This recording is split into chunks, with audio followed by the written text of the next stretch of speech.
Hi, my name's Kathy Skipper and I'm a menopause midwife. This is a short video, but it's an important one. It's about desire, not just erotic desire, but desire in the broader sense of the word. And why am I bringing this up in terms of menopause and growing into sovereignty? Well, I think following our heart's desire is part of what we're being asked to do, the billions of women that are now going into their next 2 or 3 decades of their life as they go through perimenopause. And this is because if we don't follow our heart's desire, we cannot be true to ourselves and we cannot be whole unto ourselves. And many women, I'm not saying all women, don't really know what their heart's desire is because for so many decades they have denied their own true desire or soul's purpose. I myself are one of those women. So it was much easier for me, as it was, I think, many women, to fit in to what was expected of me, to fit into a conventional idea of the choices that I had. So I had choices, but they were within a sort of very set out social, cultural norm. These are your choices. What are you going to choose? And that's not where our heart's desire comes from. Our heart's desire comes from this deeper part of ourselves. It's not something we can work out with our mind. If we start to ask our minds what our heart's desire is, then we will be toing and froing between different ideas, weighing things up, analyzing things. The mind does a great job of that, but it doesn't touch the depth. So it won't come from our depth. It'll be something that we choose from a very superficial, intellectual part of ourselves, and that isn't our soul's purpose or our truest desire.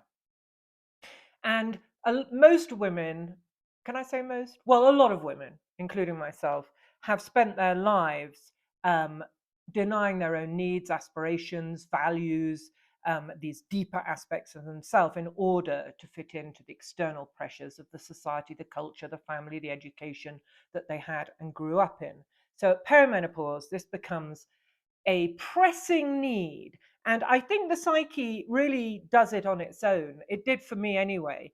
It gave me situations in my life where it forced me to see how I was denying my truest desire. One of them was very recent.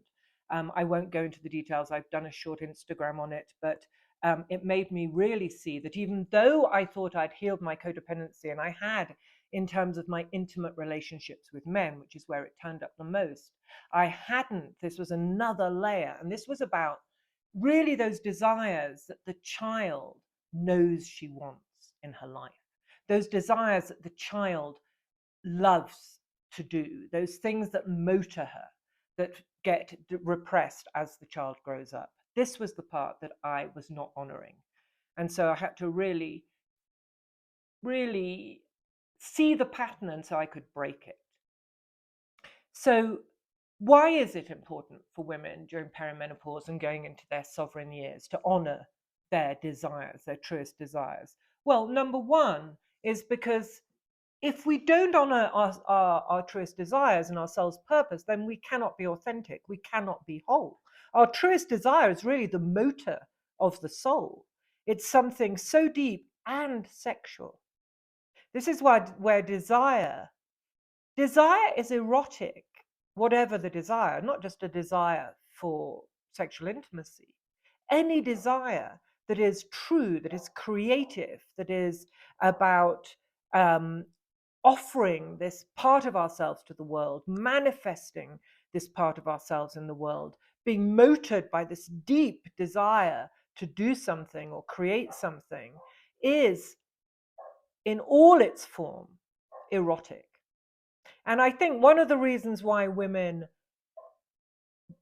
don't feel sexy during perimenopause, and it's not because our fannies are getting sclerotic and dry, that can be easily remediated with we can make our own lubricants with beautiful aloe vera gel and essential oils and make them really sexy. That's not the problem.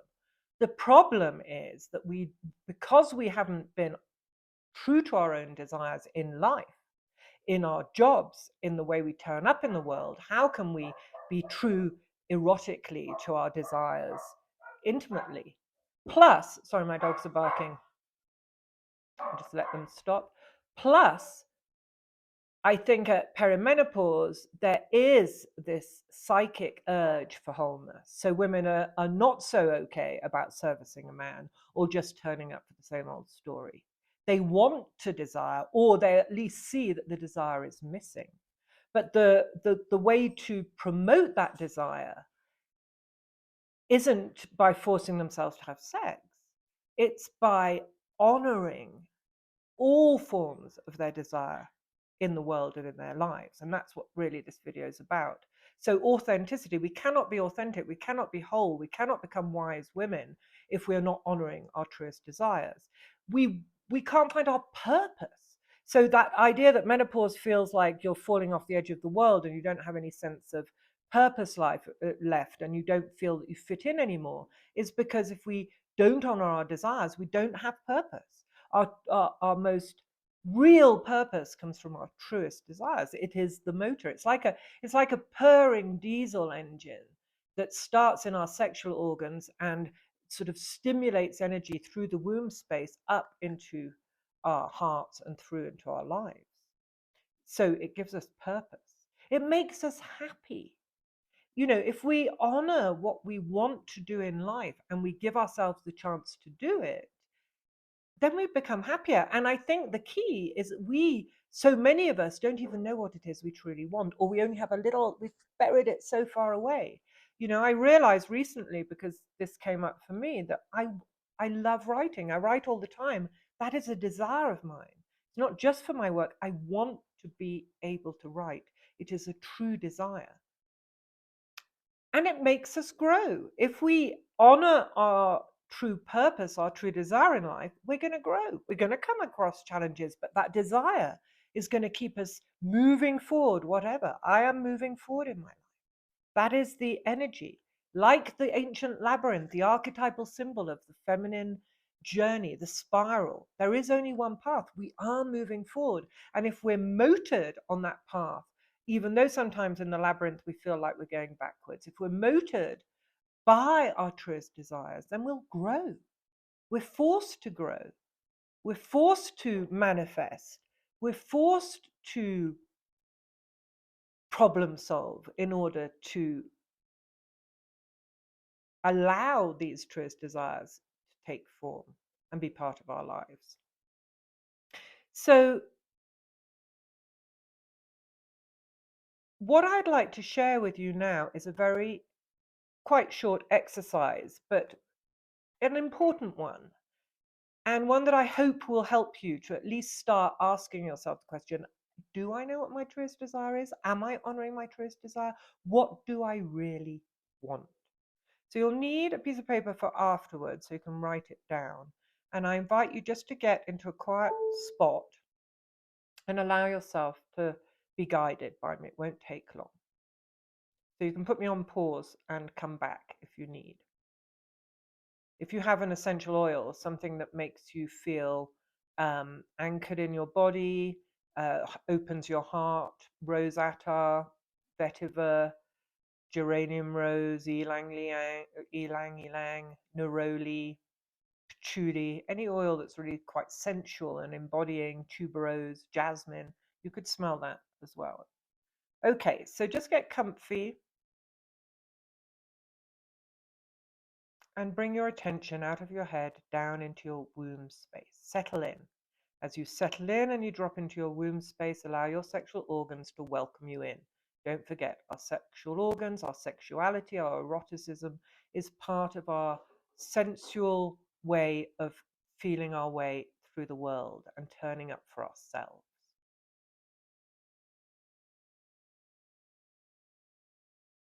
Feel the earth holding you.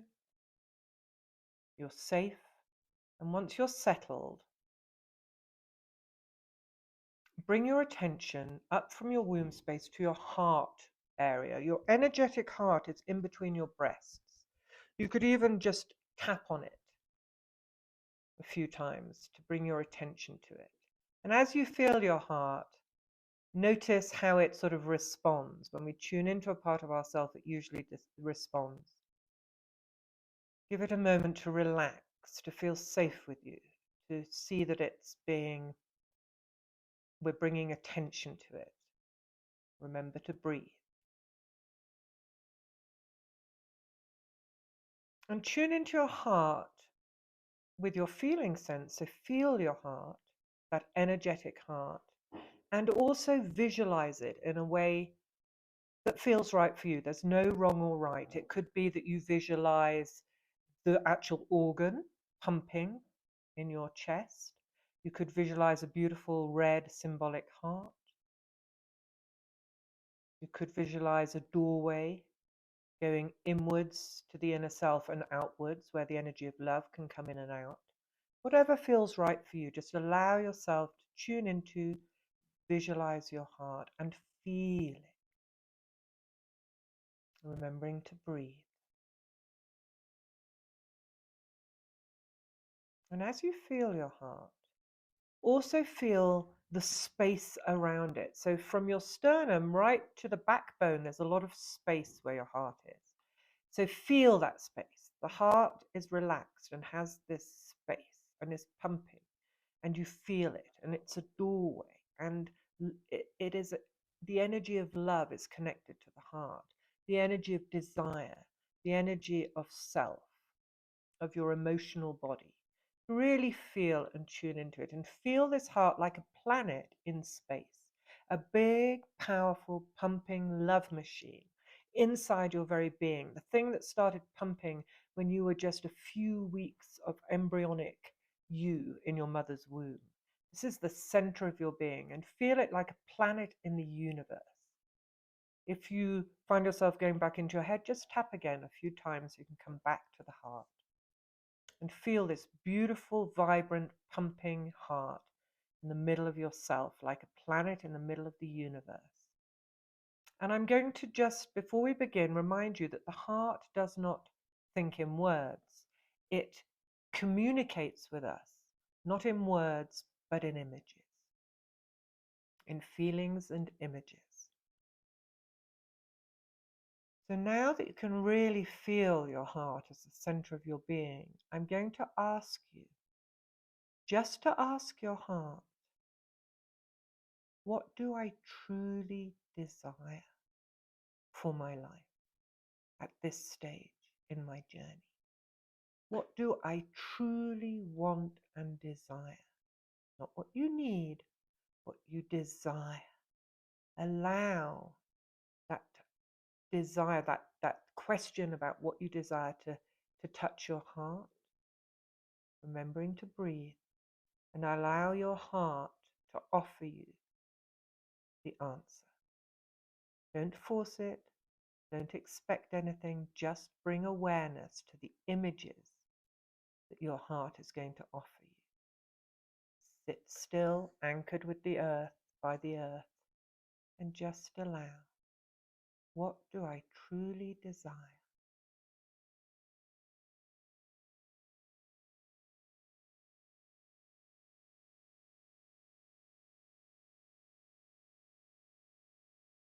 You're holding space for those images to arrive. And don't try and make sense of them necessarily. Don't judge them or analyze them.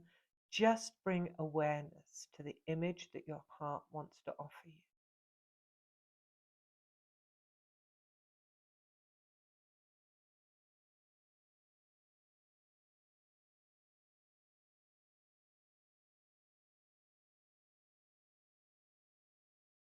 If an image starts to come, you can name it. When you name it, you're honoring it. You can name it and allow it to elaborate. An image is a living offering from your heart that doesn't have to be static or stagnant. It can carry on moving if you hold space for it in a way that doesn't keep it rigid, that isn't so loose that you lose it. Allow the image show you what it needs to show you about your truest desire. Remember to breathe.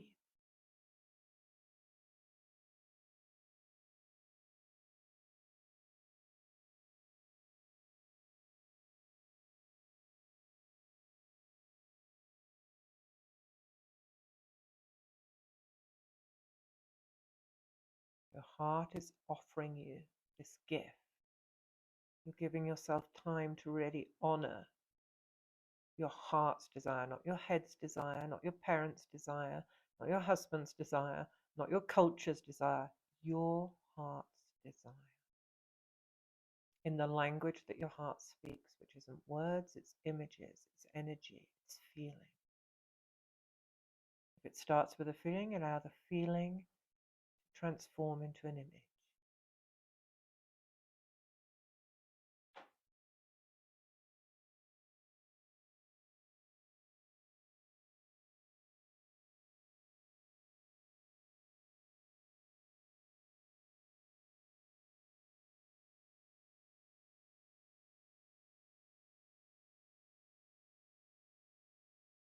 Okay, and you can keep with this for as long as you like or go back to it.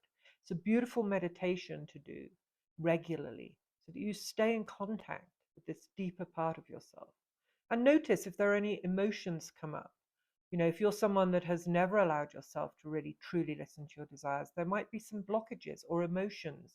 Some, oh, you oughtn't do that, or you shouldn't do that, or you don't have the right to do that. Or just sadness, grief for the years that you didn't listen to this part of yourself. Just allow those things to come up and you can journal on them.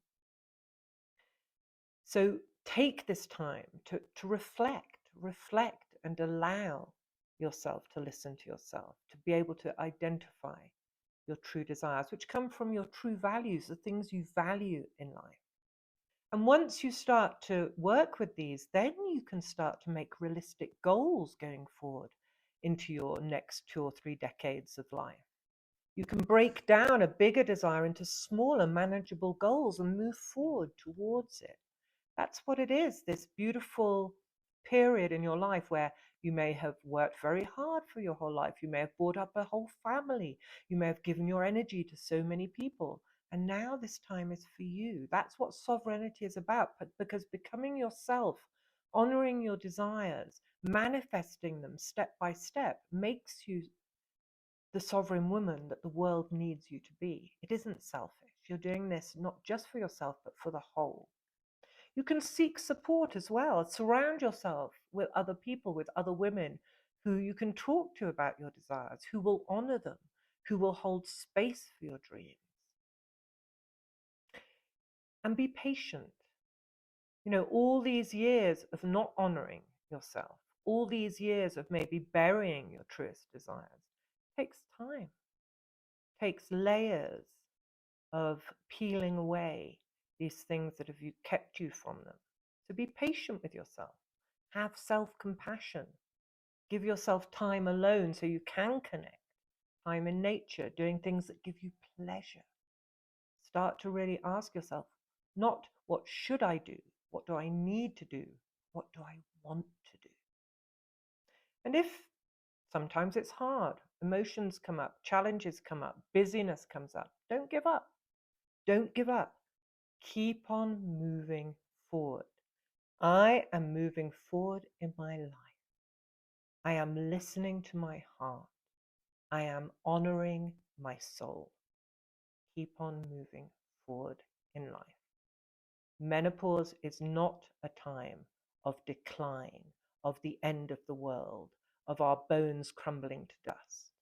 It is a beautiful opportunity to move forward in life and to honor our deepest self. Lots of love. If you enjoy these videos, please do subscribe to my channel. That would help me. And whatever comes up for you, if you want to share, I'm here for you. Drop your comments in the comment box. Lots of love.